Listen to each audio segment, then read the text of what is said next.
Kikuyu Springs in Senator Thangwa's county, which is 6,000 cubic meters. Ruiru Dam, again in his county, not even in Nairobi. Then we got to Sasumwa in Nyandarua, 60 million liters a day. And then Dakaini finally, 1994 to 1997. In total, all of that was giving us 525.6 million liters of water against a demand of 970 million liters.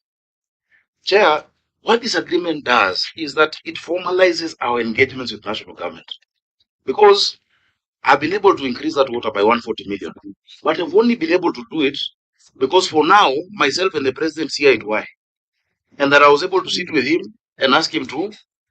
There were people who needed to be compensated at Kigoro, across the way. Sorting out this city should not be a favor. What this city requires, the 50 billion or the 80 billion, is not a favor.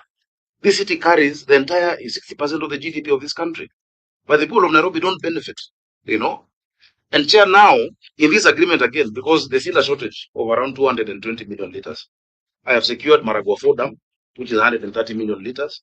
And in Senator Thangwa's county, there's a place called Ngedu in Gatundu North.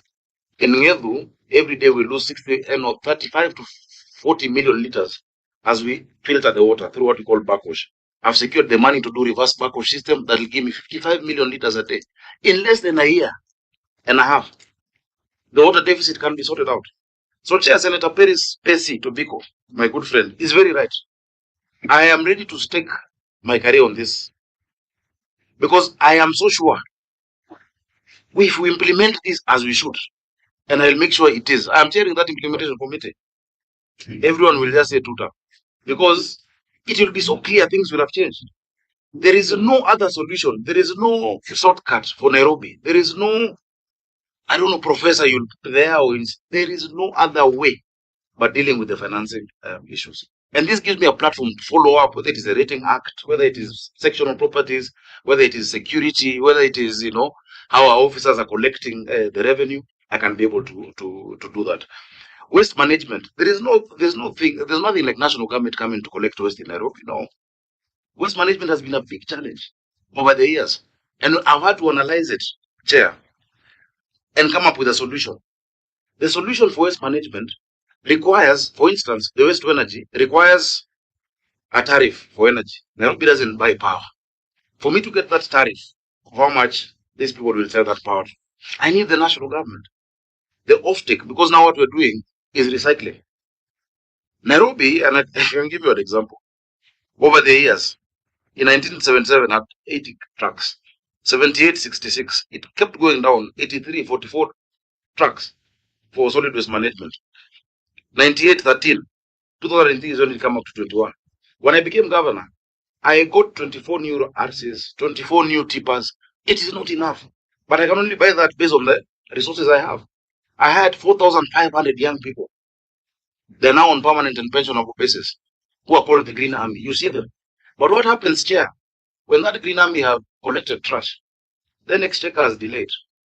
With the money I have and I have the trucks, do I pay salaries or do I fuel those trucks? I have to pay salaries. We have an end-to-end solution, Chair, that is costing 6 billion. The national government is going to pay 2 billion. Less of it is the county. So it's the county that is still going to do it. But and let me give you an example. That end-to-end, we're getting 32 compacted trucks of 60 cubic meters, 24 roll-off containers, 320 tricycles. The tricycles that now can go into the informal settlements and collect the trash from there. 320, 80 loaders and forklifts and balers, 40 dozers and excavators, then 90 tippers. In addition, the city has never seen this. So at that time, the people will say, wow, it has changed. And my target is to make it the cleanest.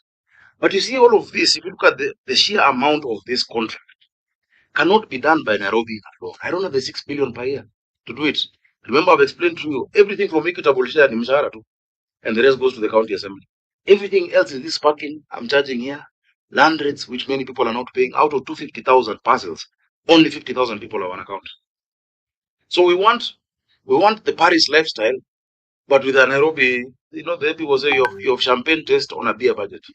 We must also do our part as the people of Nairobi. So, Senator Tobiko, I am willing to take the bull by the horns. This is a very bold agreement. I have not transferred any function. I will never transfer functions, but we will work with the national government so that Singapore becomes real, starting from Nairobi. Senator Karungo, the county assembly must be involved. It is in this. Right now, they're the ones conducting the public participation. They're the ones at Charter Hall. They're the ones leading it tomorrow in all the sub counties. There's a committee of 23 members, and they're leading all of that. And as we've said, oversight in I think section 7.4, the oversight and everything continues as per PFM. Nothing changes from that. All projects, Senator Kamar. I know there's that issue of such others.